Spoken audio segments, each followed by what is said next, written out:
They give you the equations, and then you're supposed to graph them. Here they give you the graph already, and just like here, give you the graph already, and then come up with the what they call the outputs. So to redo this one over again, so the function is, we call it h of x. There's nothing unique about the letter f of x, maybe for function. You could do g of x, h of x, anything of x.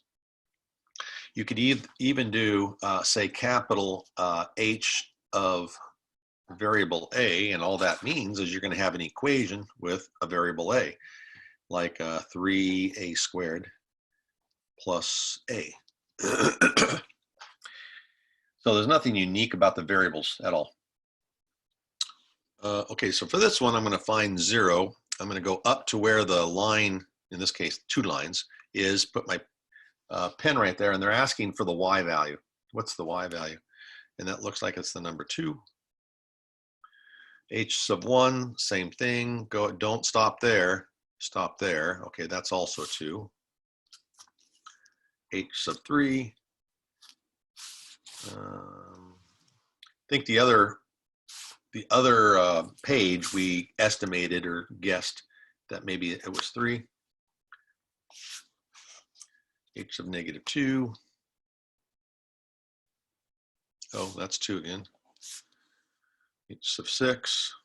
So if H of, let's do this. If this is true, then I've got a point that's called 3, 3. I'll come back to that in a moment. H of 6 probably is likely 6.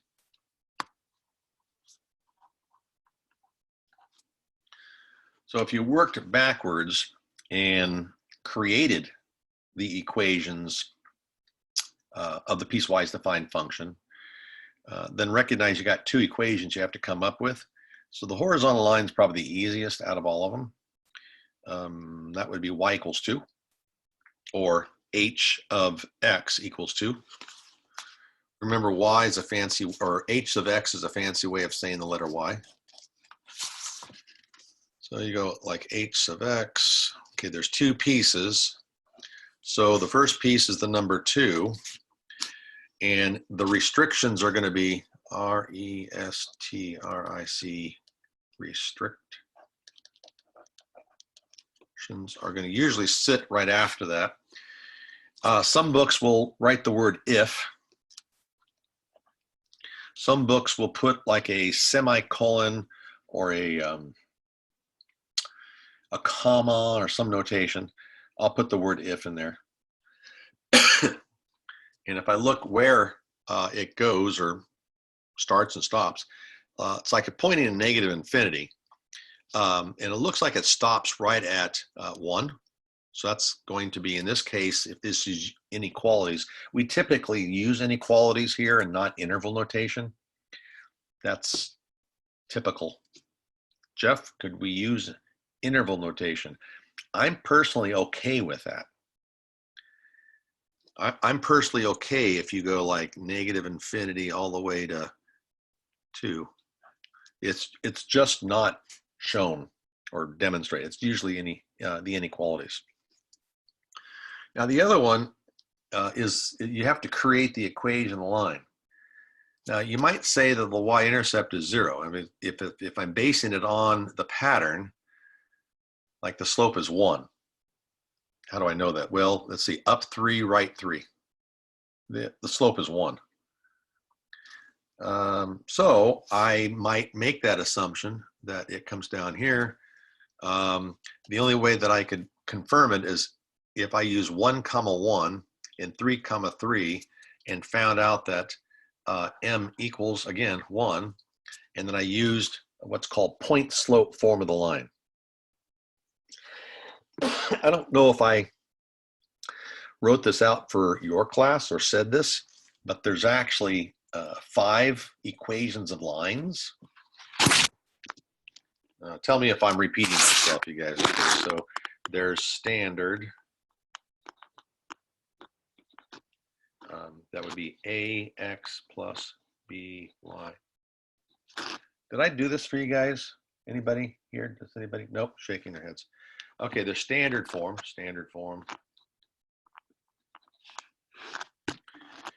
There's vertical line.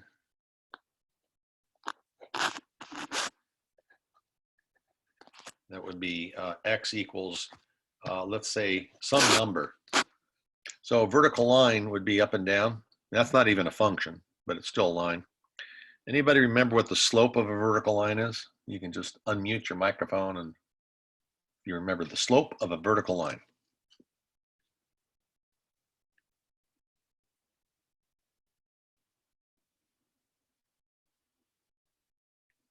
Nobody knows. Okay, I'm a little nervous about that for you. Undefined.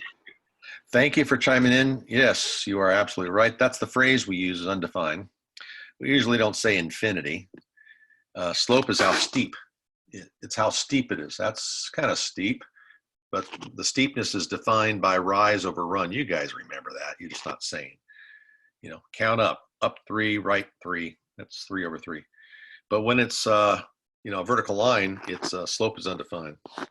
Horizontal line, which is this one here, would be a y equals something like b. Y equals b, just any number. And it turns out it's the y-intercept.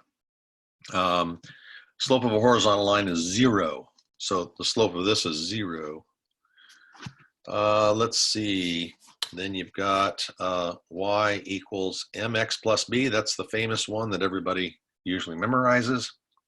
That's called points. Excuse me. That's called slope-intercept form.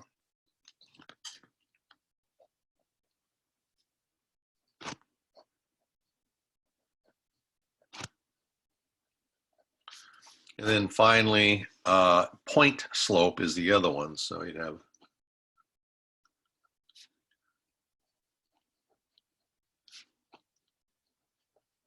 this all comes from your beginning algebra. And all of you had some beginning algebra somewhere. If you're in this course without beginning algebra or any algebra, I don't know how you're going to do. Good luck. So all of you have had it somewhere along your way. Intermediate algebra, I'm hoping everybody had it. And you don't have to tell me, you chose this class, and hopefully you can be successful in this. But beginning algebra, this is all beginning algebra stuff here. It looks like you just have to be reminded what it looks like. Y minus y sub 1 equals, and so on. So point slope. So that's why I'm saying down here, use point slope form. Might be helpful. So I found my slope here, and now I just need a point, like 3, 3. So you go y minus 3 is equal to 1 times x minus 3. So y subtract 3 equals x subtract 3. Add 3 to both sides, you get y equals x. So I'd probably go like y. This is the same thing as saying y equals x. And then I go if what? Oh, right here, from left to right. If it's bigger than 1, see 1 or bigger. So if I did inequalities, it would look like this, bigger than 1. Usually you don't blend them, by the way. You'd stay with one of the versions. And as I say, usually it's not what I'm covering up. It's usually inequalities, usually. And you saw that in your 1.2. You saw that.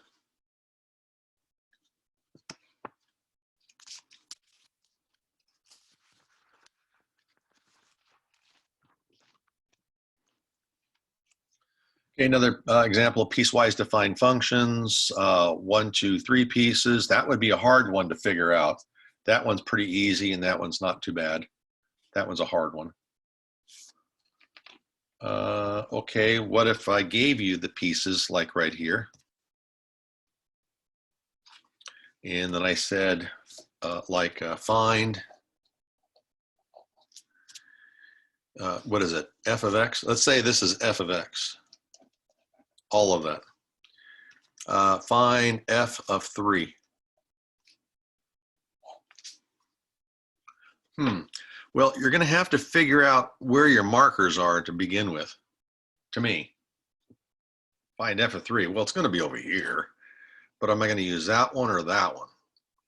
So I'm going to try to figure out my markers. I mean, I'd like to know where that marker is and then this one. Anybody want to venture to guess, and we'll show you, the rest of us, how to test it? Anybody want to make a stab at that? Don't say negative. Of course, you're not going to say negative. Or this one. A number. Pick a number.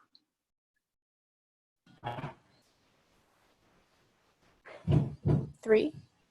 Okay, let's try this one or that one. First one or second one? The first one. Okay, well, let's try 3. So I'm going to go 3, question mark. So what this says is f of 3 would be 6, question mark, you know. If this is 3, then the answer is 6. But if I put in 3 right here, even though I can't, it better satisfy this at the same time. So when I say same time, okay, put a 3 in here, that would be 9. Okay, does that look like 9 right here? If I put in a 3 right there with this parabola, that's supposed to be 9. Is that a good position for 9? Knowing this right here has to be 6? Yeah. No. So we got to pick a different number. Okay, so not 9. So try something different. 1. Pardon me? 1. 1. Okay, let's try 1. So if I'm still waiting for this, by the way. I haven't answered this question. If f of 1 is 6, then if I put a 1 right here for this parabola, and I use this equation, wouldn't I get 1? That's a 1. So then you might say, that's not a, it looks like a 2. That's a 1. Sorry. To me, it doesn't look positionally wide. I mean, at least it's below 6, but gosh, if that's 1, why would this little gap be 6? It doesn't look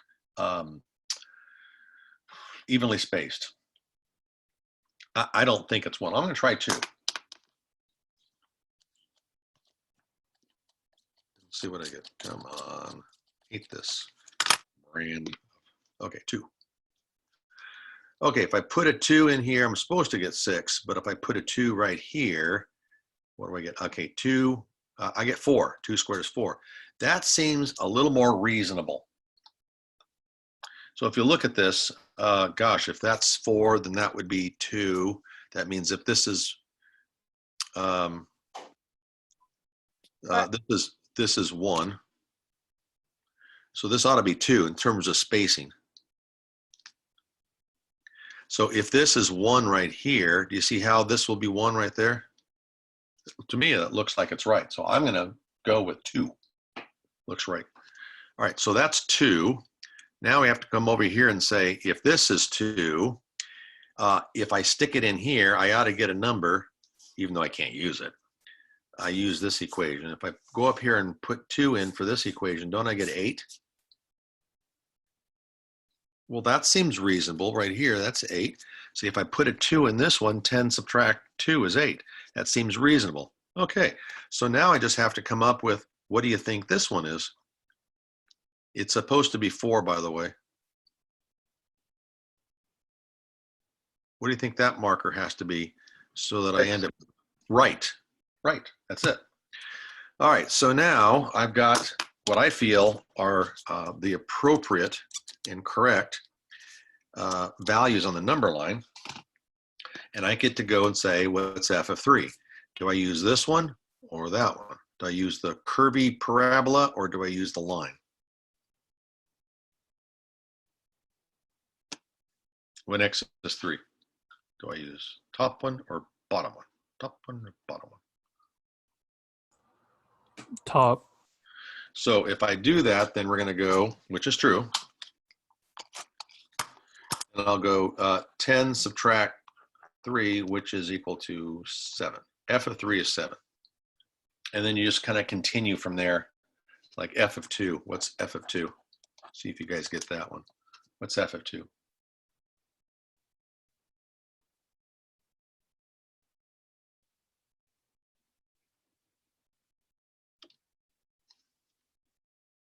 Anybody have an f of 2 answer? When you plug in x to be 2 on the picture on the graph, what should be what's supposed to be the answer? What is 8. I'm sorry, say it one more time. Is it 8? Okay, so here's 2. And you're thinking 8 because you stick it over here. Here's 2.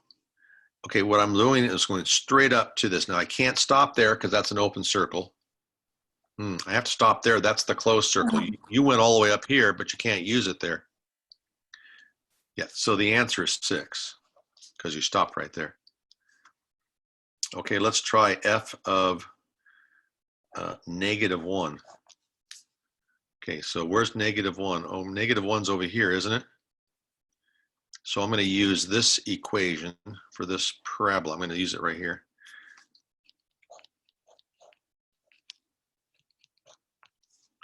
What's f of f of 1? 1's right here. So I'm going to use this.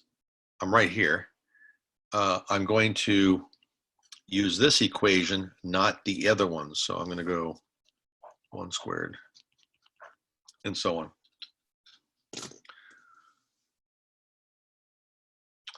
You know, I'll bet you that if you go into Just Math Tutoring, you'll have something on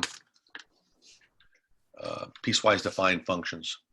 Now, I just said Just Math Tutoring. It is in your Canvas. I put it in there. It's the tutorial, or the thing with the glasses. There's a link at the bottom of your home screen. And I'm going to show you that just to remind you.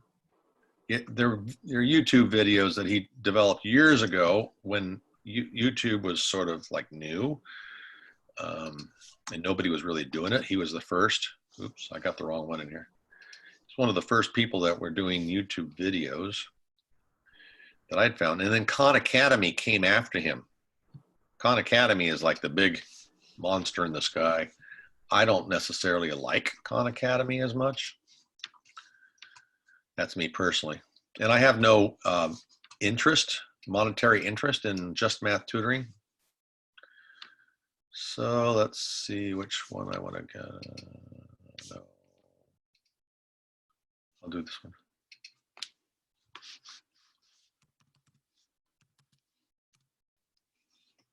Type in Just Math Tutoring.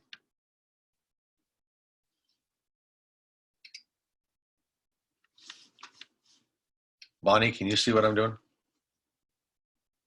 Yes, I can. Okay. Probably all in the algebra, whether it's beginning or advanced algebra. That's kind of what we're doing right now is advanced algebra. So I'm looking for, what is it, piecewise defined functions. Piecewise defined functions. Piecewise defined. Maybe graphing piecewise or evaluating piecewise defined functions. There's a lot in here. Look at this. You got a lot to choose from. Piecewise defined. Oh, there's absolute values. Domains. There's domains of functions.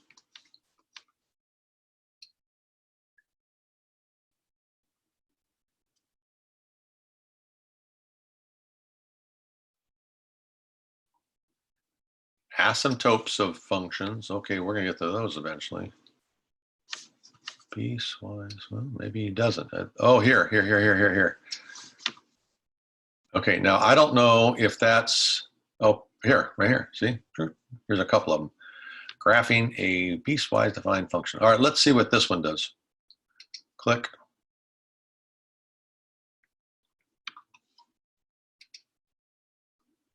All right, in this video, I'm just going to evaluate a piecewise defined function for a few different given values. And then also, we're just going to maybe think about for what x coordinates the function is increasing. And I think we can reason that out with actually even resorting to a graph. So again, all a piecewise function is, it's just a function that's broken up into pieces. So you can kind of think about, there's multiple formulas. But again, for any particular x value, there's only one formula that you use. So notice if we start with an x value less than or equal to -2, we'll use the formula x plus 1. If we start with a value between -2 and 1, including 1 but not -2, it says you just get the value 3 out. And it says if you start with an x value that's greater than 1, we use the formula -x².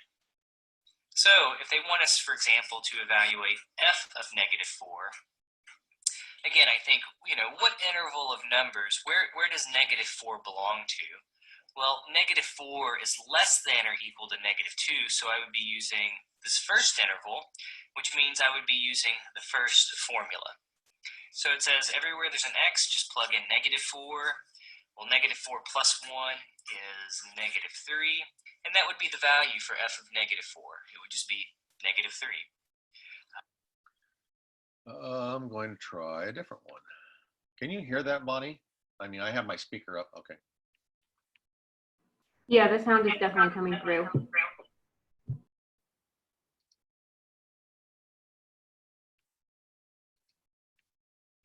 All right, in this video, I'm going to do one more example of graphing a piecewise defined function.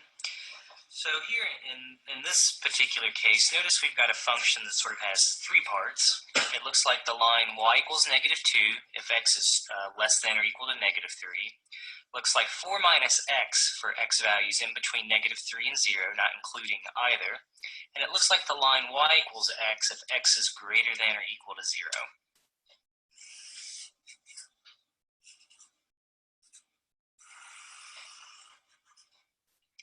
Okay, so here's my little graph. So I'm just going to do them kind of in order here. If you think about the first equation, y equals -2, y equals -2 is just a horizontal line at the y value of -2.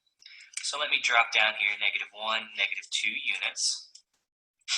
But it says it only looks like this line y equals -2 for x coordinates that are less than or equal to -3. Okay, so it looks like that line, but we don't get the whole line, -1, -2, -3.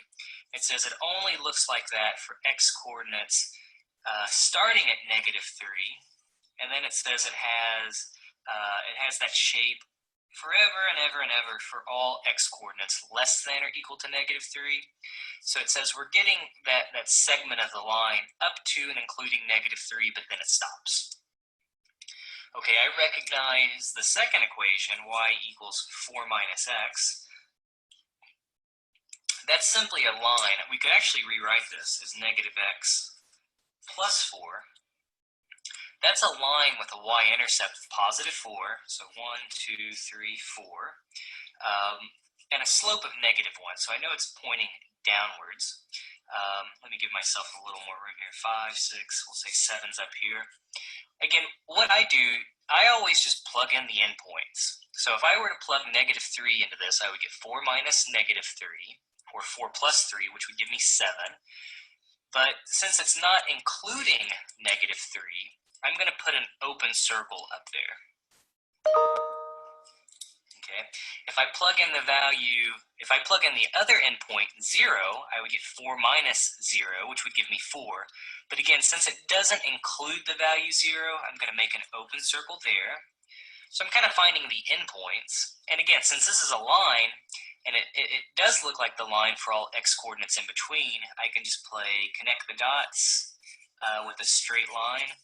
And that'll now be the portion of the graph y equals 4 minus x. So again, here was a y equals -2 down here.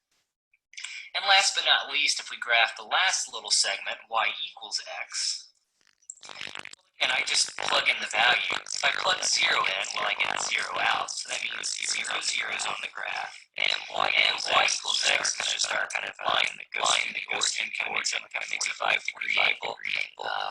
but again, it only looks like this line y equals x for x values greater than or equal to 0. So to me, that's only the right portion of the graph. So now I'll just make it extend on forever and ever and ever. And there's our line y equals x. And hey, now we're in business. We've got our nice piecewise defined function.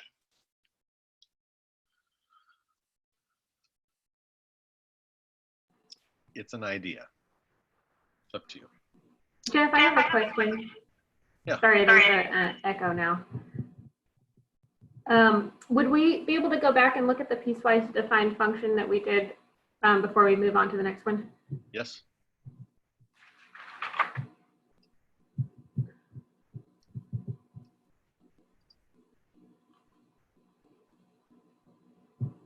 The one before that.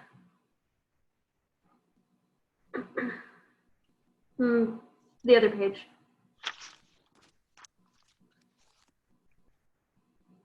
Okay, so I'm looking at your definition there, the y equals h of x at the bottom. Yeah, for the 2 part, the negative infinity. Yeah, but I'm wondering if that should be negative infinity comma 1. Maybe that is a 1. It is not, and thank you for the correction. So what Bonnie, in my eyeballs in talking, that's just my excuse. I probably saw the 2, put the 2 just because. But that is the x values, and it should have been 1. So Bonnie, you're right. Thank you for the correction. Didn't want everybody to leave knowing, well, wondering, hey, that doesn't make any sense. That should be a 1. And actually, these guys need to match up. Usually they match up. When they don't match up, it's when they've got a big gap in between the graphs. And I'll show you what that looks like as an example. They don't match up like here. Let's say I have here, open circle down here. And let's say it's like way over here. And then it's like, oh. So you've got this one. I'll call that, I don't know, slope. Okay, maybe it's y equals 5.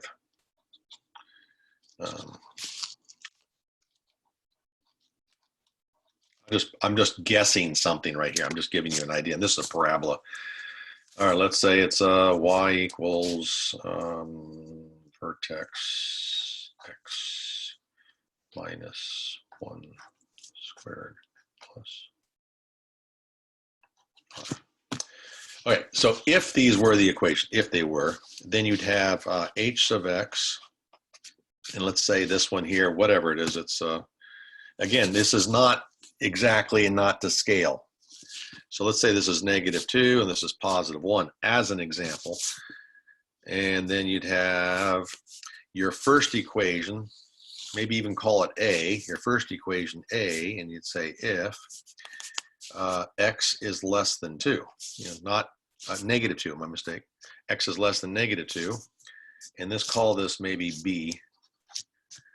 B if x is greater than or equal to 1. See, these don't match up because there's a great big gap in between. That's all I was trying to demonstrate. That the ones that I've given you so far, and maybe even the textbook, and the ones that he did on his video, these guys always match up. It doesn't have to, see, and that's where my mistake is, Bonnie. They didn't match up because there's no gap. Now you're saying there's a gap here. No, there's no gap this way. By the way, what's the domain of this, just for a side note? Anybody, what's the domain of this one? Did I talk about domain last time, Bonnie? Yeah, I think you talked about it briefly. Okay, let's see briefly. I'll brief. Yeah, I did domain. I've done it on graph. What's the domain of this one? Is it all real numbers? And if it's not, then that means there's something you can't use. There's like a big break or something. And you might say, hey, how about 1? I can't use 1. No, you can use it because you get something with a solid dot. Yeah, the domain is all real numbers.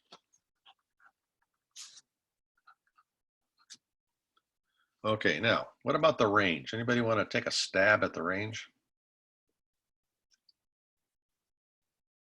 Range of the Y values.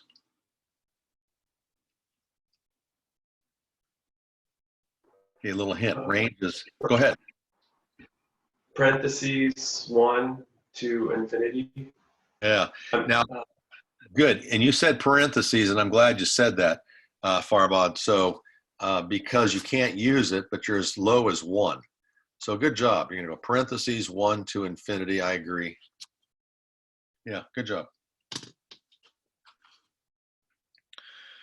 Okay, so back over here. Jeff, on the previous graph where you have that 1 point y equals 6, if you were writing the piecewise function equation for that 1 point, it would be f of x equals 6 so that, or if x equals 2. Yes, so let's put it all together. Good question. Let's just put it all together here since I've got all the equations anyway. So let's start from the one on the left. You'd say x squared, y equals x squared if, and you want to take a stab at what statement you would put over here, Devin? Yeah, it would be x is less than 2. I agree. And then over here, you'd say it's equal to 6 if x equals 2. I think that's what you said, which I agree. And then what about the last one? It would be x minus 10 if x is greater than 2 or less than and equal to 6. Okay, you said something earlier. You said x minus 10. I think you meant the other way though. It's 10 Oh, sorry, 10 minus x. Yeah, There sorry. you go. Okay, yeah, you said it wrong, but I'm sure you wrote it right. Okay, if x is trapped between, and you said 2 and 6, and do either one of them get an equal sign? Yeah, the less than or equal to 6. Agreed. Very good. Good job. Yeah, that's exactly what I would do too. All right, thank you. Yeah, you're welcome.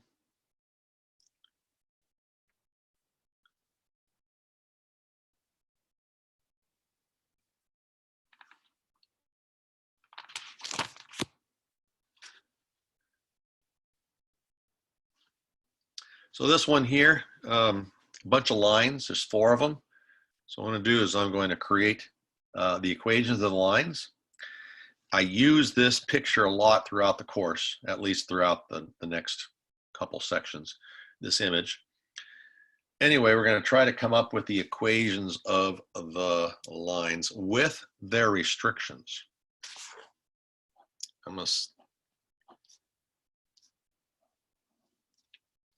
So I go from left to right. First to last, it's left to right. So it's this one. Now I have to come up with the tick marks. When I say the tick marks, gosh, at A, I need to know where that value is and that value is for an ordered pair. So let's assume this is the origin right there, where the solid, heavy, looks like their axes intersect. So that would be, I think, if you agree, I'm going to call that -3 right there. -1, -2, -3. And if that's 0, then I'm going to go up. Let's see, 1, 2, 3. I'll put 4 right here. So let's agree that those are the tick marks. Therefore, this is -3, 4. I think I'll do that for all the letters, where the letters in terms of the ordered pair. So then this is going down. Let's call this -2 right here. So that ordered pair should be -1, -2. Okay, C right here. Let's see. So this is 1, 2, 3, 4. Let's call this 5. 6, 7. Let's call this 8. For F, 9, 10, 11, 12. Let's call this 12. And over here in C and D, let's call that one, let's see, that would be 5, 6. This is 7. Oh, and E right here, that should be 3. So I think I've got all my numbers to give me my ordered pairs.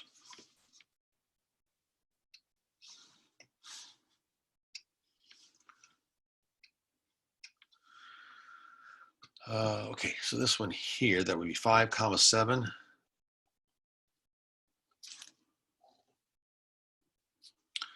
8, 7.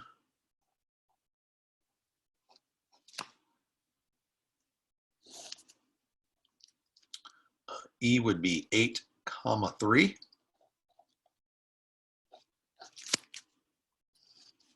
And F 12, okay, that should be 6 right here. 12, 6.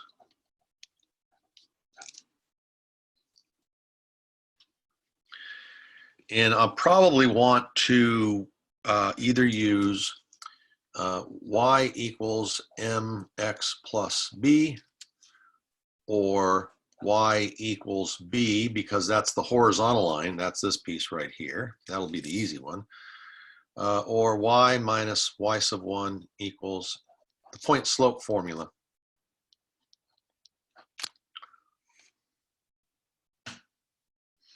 So let's do this one.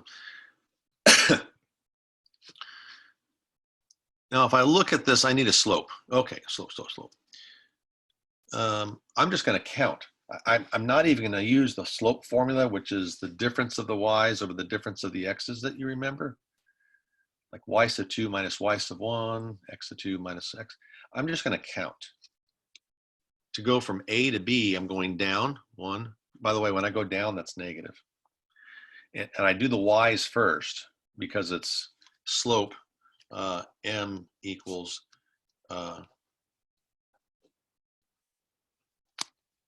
anybody know what those little triangles represent, or what are they, or why did I do that? Anybody seen those before, that symbol? Delta? Right. Okay, and delta in calculus would mean change in, change of.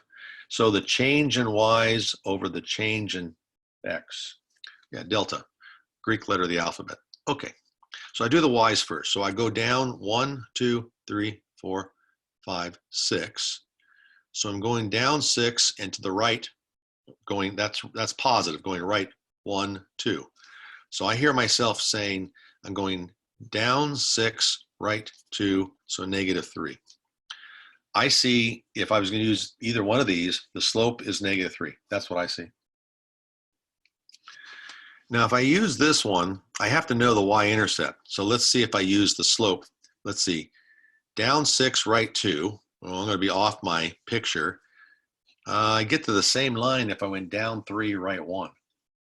Down 3, right 1. So if I went down 1, 2, 3, right 1, hey, I just happened to land right on the y-intercept. I got lucky. Yeah, y-intercept, it looks like it's 3, 4, negative 5. So I'm going to go y equals negative 3x minus 5.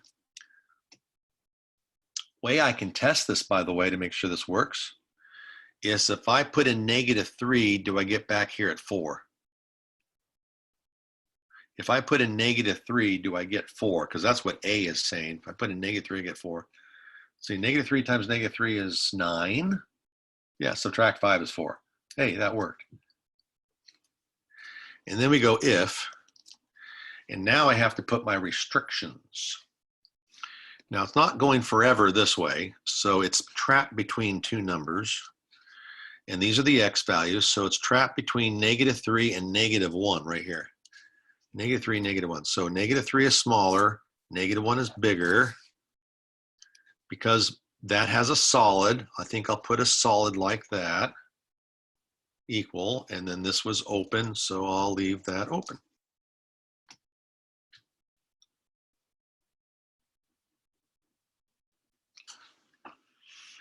Okay, now, the next line, there's your y-intercept. I don't want to just guess and say, hey, it's a half, or because it might be, I don't know, 4 sevenths or something like that. It might not be a half. I don't know. So for this line segment, I am going to use that. But for the slope, I'm still going to count. I'm still going to count. So here we go. B to C. Okay, I'm using the, it's like a road map. I'm going north so many streets, and I'm going, what is that, east so many streets, blocks. So here we go, count. 1, 2, 3, 4, 5, 6, 7, 8, 9. Oh, okay, so sounds like my M is equal to up 9, and then right 1, 2, 3, 4, 5, 6. Up 9, right 6. 3 halves.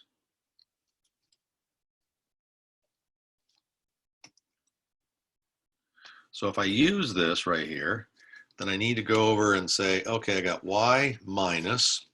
Now you have to decide what's x of 1, what's y sub 1. You've got 2 ordered pairs and you get to pick. You got the B, you got the C. It doesn't matter which one, makes no difference. I'll use the C. I'll use this one to be x1, y1. And that means this was x2, y2, but it doesn't matter. I'm just going to use my formula here. So y minus the 7 equals the slope right here, the slope. Oh, the slope was 3 halves reduced. Parentheses, x subtract, well, let's see, the 5. The 5 is the x of 1 that I identified in blue. So x subtract 5. And the rest is just little algebra, collect like terms and deal with the fractions. So the rest is y subtract 7, 3 halves x,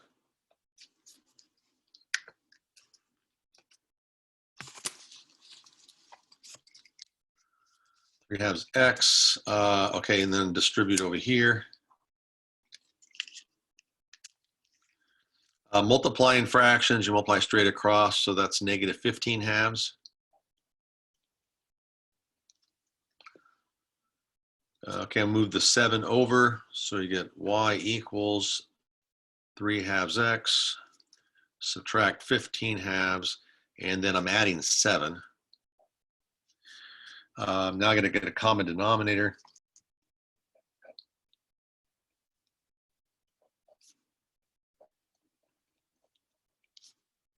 Two, so 14 halves.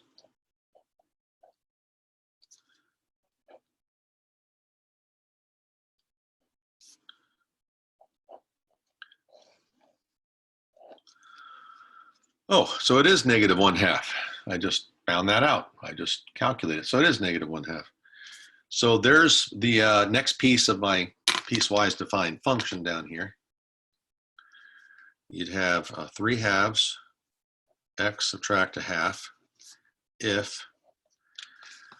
All right, now for this one, so right now this is y equals 3 halves x minus 1/2.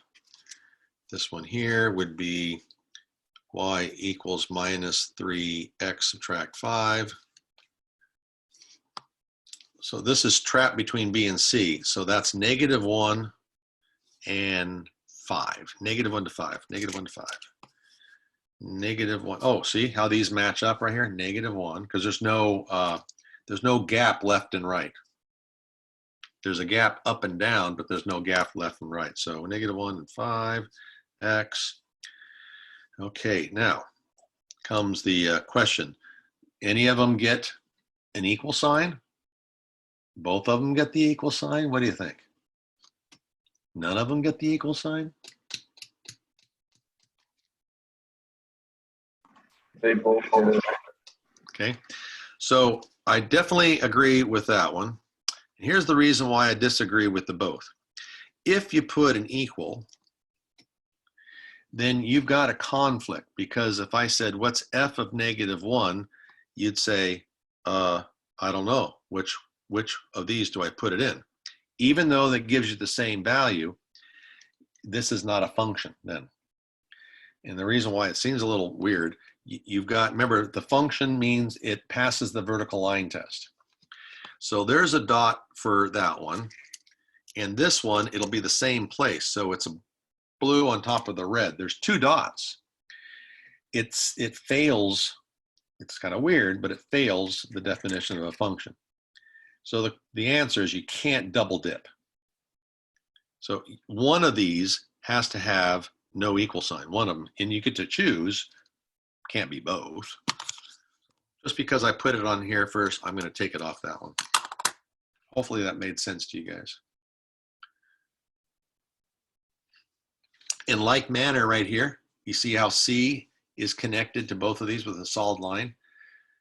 So one of these has to be a strict less than, and the other one has to be, well, when I say strict, one of them can't have an equal sign, and you get to choose. Well, I've already chosen the 5 here, so the next one that has a 5, I can't put an equal sign next to it. And by the way, this is the easy one, so y equals 7 is the equation for this, y equals 7, because that's the horizontal line. You go if, and then you've got 5 now, and it goes all the way to 8. All right, now, don't put an equal, because you can't double dip. Now for 8, do I put a solid or not? For D, letter D.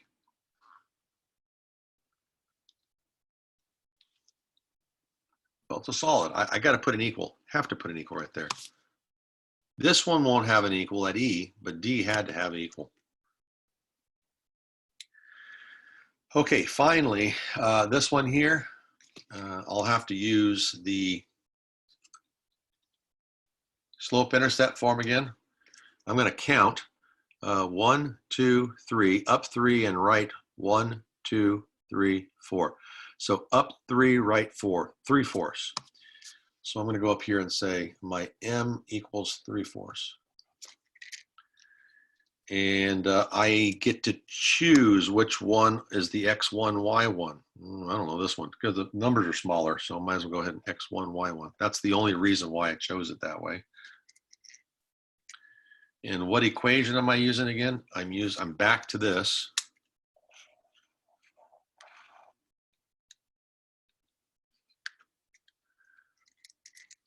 So I'm going to go y minus, I'll just write the formula over again.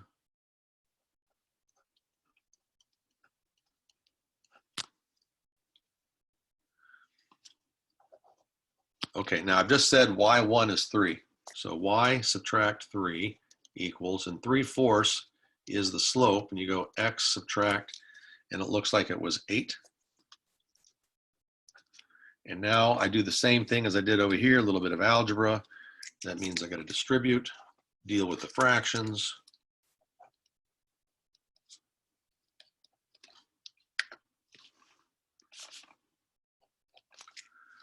Oh, this one's nice because, gosh, 4 goes into 8 twice. It looks like I'll end up with -6. 24 over 4 is 6. That's nice. And then finally adding 3 is no big deal. So I'll end up with y equals 3/4 x adding 3. So I end up with -3 here.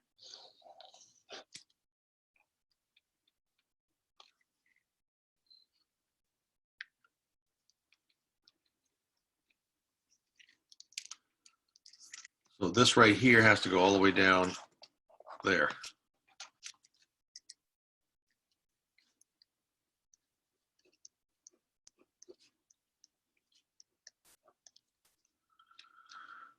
Okay, now, I know I've got an X. I can't use it at, I can use everything beyond 8, everything beyond 8. So you go X is bigger than 8. And that should capture everything for this particular example.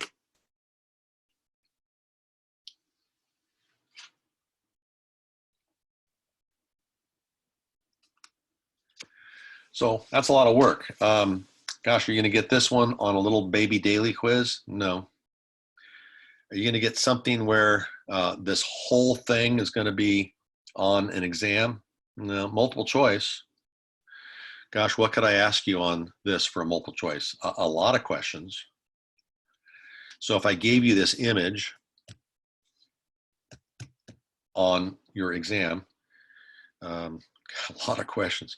I could say, what's the equation of the line from E to F? What's the equation of the line from E to F? What's the domain of the whole thing? What's the range? Other things that will be eventually you'll be talking about. What's the interval for which it's increasing, which we haven't talked about yet, but increasing. Lots of questions just from the image, but I wouldn't have you, there's no way you're going to do all the process. The only time you would do this whole thing, something like this, would be on the group quiz. So the group quiz is a lot of work, and I'm looking for the work. Process is more important than the answer. But you don't even have a group quiz for a while anyway, so let's just let that one go. Okay, let's see. Flip the page. How are we doing on time? Okay, I want to stop. Let's see where I'm at right now. Yeah, I can do that. The rest of it, I think, we'd be able to do. Today's Thursday, Tuesday. So this gives you a start to consider for 1.3. And I would suggest when you do I'll even show you.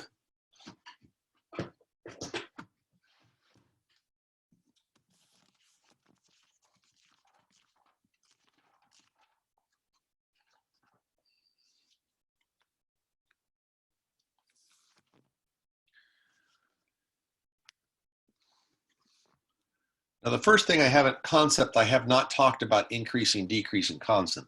So you can't do those yet. You can try, but I haven't talked. That'll be on Tuesday. So the first block here will be on Tuesday. The next block is on Tuesday. I didn't do it in order, whatever my packet is. The next block is is like, oh my gosh, dude, where am I starting, Jeff, at all? Well, okay, here they are. They're way over here. So I should have given you some of these problems from 53 all the way to 70. All the way to 70. So I would say give those a try over the weekend and see how you do about graphing them. Most of it is, it says, why don't you try graphing it and then determine the range. And take a look at Just Math Tutoring, his videos on how to do that as well. All righty, now let's get out of here. Now, since we've already done this little baby quiz once, haven't we? We've done the baby quiz once. If I'm not mistaken, yep, shaking your head. We're gonna do it again. I'll put you in at least one person extra. Let me open up the quiz. I had a quick question. Yeah, go ahead. You were just talking about graphing those equations. Do you want us to graph it on paper or just graph it in our calculator? Thank you. It'll be very challenging to graph it on your calculator and for me to know if you graphed it correctly. So no, don't graph piecewise defined functions on the calculator. I want them by hand. So on paper. Thank you. Yep. Good question.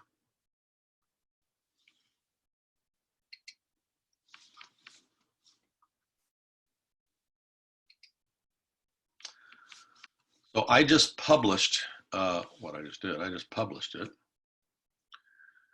And let me make sure that it looks like a good one.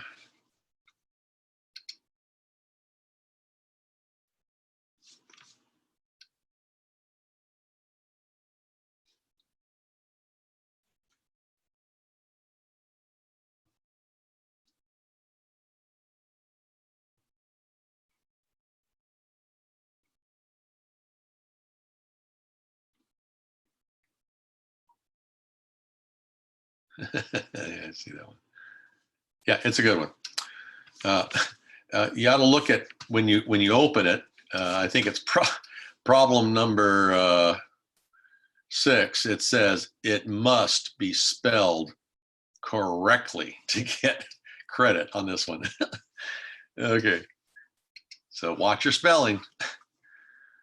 And let's see what I got here.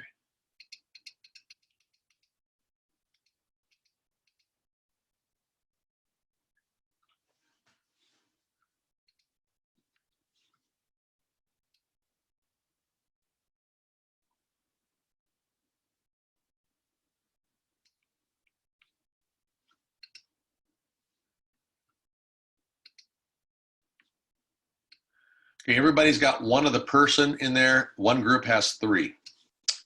Okay, and I'll be here when you're done if you want to chat with me.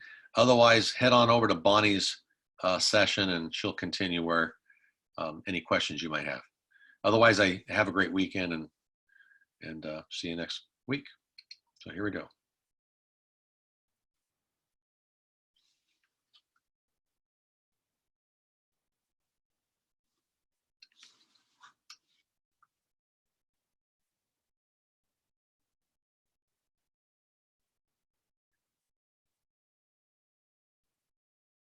And it's just you and I. What about your own personal classes? How are you doing in your personal classes? I'm feeling okay. I'm feeling pretty good about, yeah, I mean, it's a brutal semester. It's really hard. It's 1B and it's physics 40. And then I'm taking a drafting class, which is going to be a huge amount of work. So I think that I'm going to probably go pass, no pass on the drafting class. Mm-hmm. But yeah, it's a lot of work, but I feel like I'm a little bit less lost, you know? So I at least I know what to focus on. I know what the expectations are. I know how to, you know, I know how to do the work. So it's going to be a lot of work, but I know how to do it. Who's doing the 1B for you? I got into Anna Brown's class. Oh, how do you like Anna? Because different personality than Tom, different style. Yeah. Yeah, different style. I think it's going to work really well for me because she's she's very sort of structured. Yeah. In the material that she's presenting. The homework prepares you for the quiz. The quiz prepares you for the exam. Really focus on the homework and you'll be successful on the quizzes and the exams. It's very kind of a finite amount of work, which is, you know, that's how I learn. By repetition on sort of something small, I go through it, I, you know, learn all the steps, and then once I've got every single step, then I can speed up the process. If I'm missing any steps at all, my brain doesn't just jump the gap and keep going. I get stuck. I fall in the hole. So how is she structuring the class? Is she there every day, or how much time is she spending on Zoom, or what is she doing? Yeah, so it's one of those classes that's broken into 2.5 hour blocks. Okay. The first hour, she wants us to do independent study. She's posting videos. Some of them are, so we're using Webassign, which is through the textbook, the Cengage web portal. Okay. Which I had to buy my book again, which irritated me because I already bought it last semester and I could have gotten the Webassign package for $25 if I would have known. But anyways, I got it used off eBay. It wasn't like the code wasn't used, it was brand new, but Oh yeah. Okay. I think I saved myself probably like 40 or 50 bucks. And it worked, my code worked, so that was good. I didn't get swindled. So there are videos through Cengage, Yep. Through Webassign that they post, and then she's going to start doing some of her own too. And then we'll all get together and do particular problems in class. But I mean, 1B, it's hard. Like, we were there for over an hour and we got through 2 problems. Yeah. Is she using breakout rooms, or does she plan on using that at all? Did she say in her course outline? I don't think we're going to be doing breakout rooms. Okay. No, it's going to be a lot more sort of independent study. She wants us to be studying on our own. Then we have office hours. We can go see her. Okay. But the first hour of class time is going to be, you know, basically watching the videos and working on the homework so that we come prepared with questions to ask. It's Understood. going to be kind of more of a student-led, asking questions. Yep. Yeah. Well, you are talk about driven. You are a driven, passionate, type A personality. You're going to figure it out, whoever it is, and you'll do well. And I'm anticipating letter grade of an A. I know that's what you want, but I anticipate that that's what's going to happen anyway. Well, I feel like it's a structure that I can succeed in. So that's important. And my math buddy from 58 in your class, Turner, he's Right. Yeah. he was in 1A with me, and then he was like, okay, so you need to sign up for this and that class. So I was like, no, I'm taking these classes. He's like, oh, okay. So then he signed up for all the classes that I'm taking so that we can be in the same ones.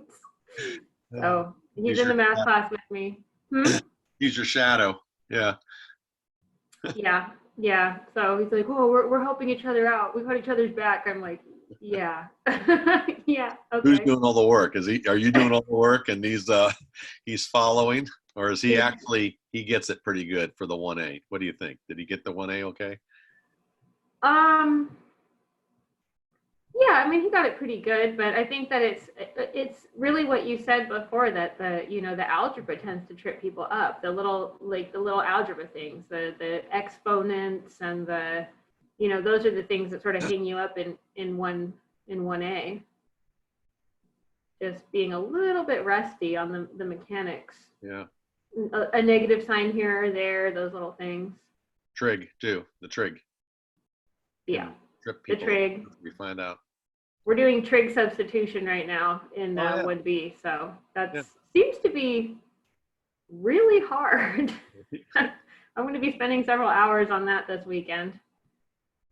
The 7.3 is like, that was one of those problems. I think it took her like 35 minutes to go through it because she did a definite integral and then two different like one of our points after she substituted it. You start off with these limits and then you substitute it to your new after you've substituted and came up to be like, And change your limits of integration. Change the limits of integration, exactly. So one of the limits ended up being the inverse cosine of some angle. And then we had to like change it back, draw a triangle, and then like, oh, well, this is the ratio of this and that. So then the other angle would be this, and like, very complicated. A little rusty. Yeah, it can be rusty on especially the inverse trig and knowing how that works going forward and backward. Yeah. Angle, this is an angle, and then how do you use that to build a triangle, and how do you use a triangle to figure out what the sine is and figure out what the cosine is, and yeah, the graphical method of drawing triangles to figure out your limits of integration. It just seems like, what happened to math? I thought we were just doing like, the numbers and the symbols, and then all of a sudden it's like, nope, you got to draw a triangle. Huh? Well, it looks like people are leaving. They might be going to your room. So I'll let you go to your room and then greet those people that might be coming to you. Okay. All right. Sounds good. Good to see you, Jeff.